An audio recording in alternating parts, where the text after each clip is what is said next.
যে পরিচালকদের সঙ্গে টেকনিশিয়ানদের একটা ঝামেলা চলছে, বা তোমাদের যারা পরিচালক সংগঠনে ছিল একে একে অনেকেই হয়তো বেরিয়ে গেছে, সেটা কাজের ক্ষেত্রে কোথাও অন্তরায় হয়ে দাঁড়িয়েছে তোমার ক্ষেত্রে? ইনিশিয়ালি খানিকটা হতে পারে, ভবিষ্যতে হবে না। এটা একটা বিবাদ, এটা একটা ইন্ডাস্ট্রির ভেতরে একটা সাংগঠনিক বিবাদ। এটা শুরু হয়েছে, এটা মিটেও যাবে। সমস্যা তো আমার মনে হয় তৈরি হয় সমাধানের জন্য, সুতরাং সমাধান সূত্র নিশ্চয়ই বেরোবে। নিশ্চয়ই বেরোবে। সেক্ষেত্রে একটা কোন পথে বেরোবে বলতে পারবো না, তবে বেরোবে।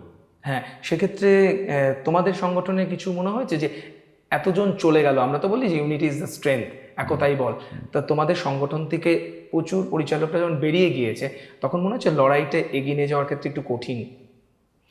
এখনও তো লড়াইটা এগিয়ে নিয়ে যাওয়া যাচ্ছে, তো কঠিন হতেই পারে। যে কোনো লড়াই আজকের দিনে খুব সুবিধের নয়, বা লড়াই খুব আরামে থেকে কোনো লড়াই করা যায় না। লড়াই মানেই তার মধ্যে একটা স্ট্রাগল আছে, একটা কষ্ট আছে, একটা ত্যাগ আছে, একটা চিন্তা আছে, সব কিছু আছে। কিন্তু লড়াই করতে নামবো ভাবলে লড়াইয়ের মতো করেই লড়াই করতে হবে।